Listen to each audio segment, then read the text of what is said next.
បាទសួស្តីបងប្អូនអរគ្នាឥឡូវនេះខ្ញុំបាននឹងធ្វើបទបង្ហាញជាមួយនឹងរថយន្តមួយគ្រឿងនេះប៉ុន្តែដោយគិតថាបើសិនជាយើងធ្វើសរុបដូចវគ្គមុនពួកបងប្អូនអាចនឹងពិបាកមើលអញ្ចឹងច្រៀងចំណាយពេលធ្វើវីដេអូ part 1 part 2 បន្តិចតាមវគ្គនីមួយបន្តិចប៉ុន្តែបងប្អូនមើលងាយយល់ឥឡូវយើងមកមើលគៀកទាំងអស់គ្នាជាទូទៅ Lancer មួយប្រភេទនេះយើងតែងតែហៅថា Lancer ជ្រុងតែនេះ75 សេរីឥឡូវនេះគឺយើងធ្វើការផ្លាស់ប្ដូរទ្រុងស្រីនចេញជា Lancer ជ្រុង pick up ដែលឥឡូវនេះគឺយើងរៀបចំជាមួយនឹងទ្រុងថ្មីទ្រុងនេះគឺយើងរៀបចំឡើងដែលអាចលើកដោះចេញបានហើយក៏មានជាមួយនឹងរបាំងផុកហើយម៉ូតនេះនៅពេលដែលនៅជាបែបនេះមើលអត់សូវដឹងរៀងសានហ្មងនេះក្រោយយើងរៀបចំហើយអាចនឹងឃើញសម្រស់ស្អាតពេញភ្នែកហ្មងបាទតែក៏យើងធ្លាប់ធ្វើច្រើនដែរពី pick up ហើយកែអាចបើកចំហៀងបើកទ្រុងបើកអីបានអញ្ចឹងណាបញ្ជាក់ទម្ងន់វិញគឺយើងព្យាយាមកេងខ្លាំងមែនតើឃើញសាច់ដែរធំចេះមែនប៉ុន្តែយើងកេងបាទរក្សាតែឡើងចាំបាច់ទេហើយមួយគ្រឿងទៀត Lancer ជ្រុងដែរ78សេរីនៅខាងនេះក៏យើងធ្វើការរៀបចំមកជុំដែរ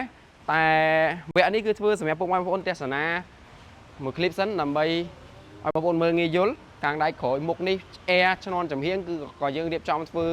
មកវិញថ្មីដែរតែនៅពេលដែលហើយរួចរាល់គឺយើងនឹងរៀបចំជូនពុកម៉ែបងប្អូនទស្សនាម្ដងទៀតទាំង78សេរីនេះក៏ដូចជា75សេរីនេះអូខេអរគុណពុកម៉ែបងប្អូនអរគ្នាជួបគ្នាវីដេអូក្រោយ